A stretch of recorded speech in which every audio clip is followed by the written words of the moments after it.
Now, U.S. Vice President Kamala Harris has taken her presidential campaign to Pennsylvania, one of the key states likely to determine November's election. Harris embarked on a bus tour ahead of the Democratic National Convention in Chicago, which begins on Monday. She'll be nominated as the party's candidate for November's presidential election. Harris will share the stage with President Joe Biden as he endorses her nomination. Polls show her closing in on her Republican rival Donald Trump.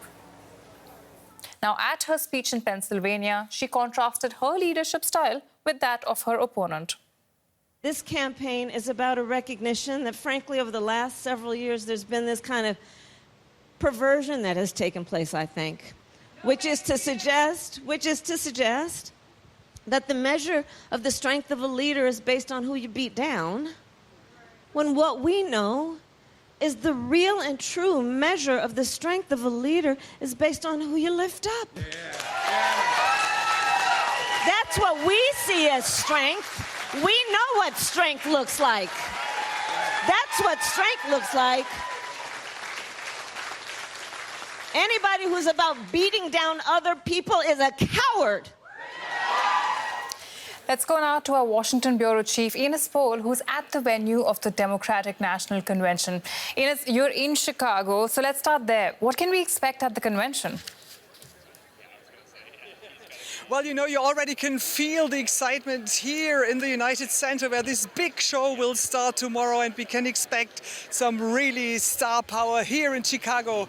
Tomorrow will be opened by Hillary Clinton, who will be introducing the sitting president, Joe Biden. This will be his last big speech, kind of his political life. So this is the first day. This is the kickoff of the DNC 2024. Then on Tuesday, we will have both Obamas, Michelle Obama and former President Barack Obama. On Wednesday, we will have Bill Clinton and Governor Walz, the VP pick of Kamala Harris. And then, of course, it's Thursday is when Kamala Harris will approach the nation and this DNC here herself. And, you know, we covered the RNC, the Republican National Convention in Milwaukee a little bit more than a month ago. And the comparison couldn't be bigger. There were no former president. And here we have all former presidents. Of course, Jimmy Carter can't be here. He's too old and too ill. But even he said, you know, I just want to stay as long alive to be able to vote for Kamala Harris. So a lot of star power is expected here in Chicago over the next couple of days. That's quite a lineup, and this is where Harris is expected to formally be declared as the Democratic Party nominee. Yet she's also been criticized for the fact that she did not win a single primary. How's she reacting to that? Yes, of course, Nimisha, you know, this is unprecedented.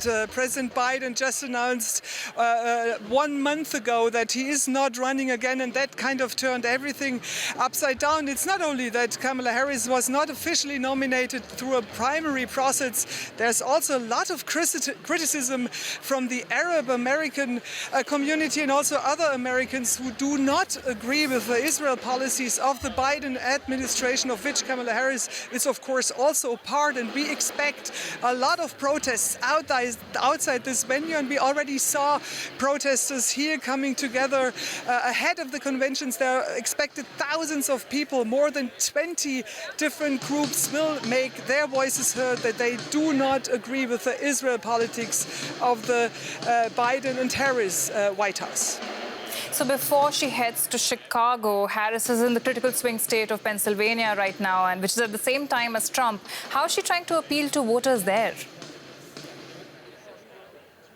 Yeah, it's crucial, Nimisha, for her to win over these swing states. Pennsylvania, of course, is one of them, and she needs to reach the middle class. She needs to win them back, those who thought that President Biden is not strong enough any longer to stand up against forces from China and other competing world powers. So she's there, and that's also one reason why she picked Governor Walz, because he has this kind of daddy-like approach to the middle class and to the working class. So this is her big hope. But, you know, for her it will be crucial not only talk about how kind of empathetic she is with the middle class and the working class. She needs to present policies which are convincing.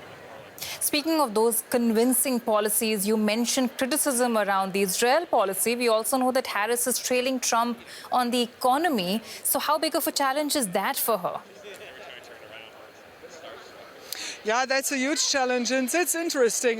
We travel the country a lot, and we keep hearing from Trump supporters, not only the hardcore MAGA supporters, also from small business owners. They say when Trump was in office, business was better for us. We had more money in our pockets, which is true and not true, depending on which state of Trump's presidency, and of course, depending on which business you own. But that is the overall perception. So again, she has to come up with convincing policies which makes people believe that she is able in this very difficult environment to take care of her own Americans. Quite a bit of messaging coming up for Kamala Harris, and thank you so much for reporting on that so clearly for us from Chicago, DW's Ines Pohl at the Democratic Convention.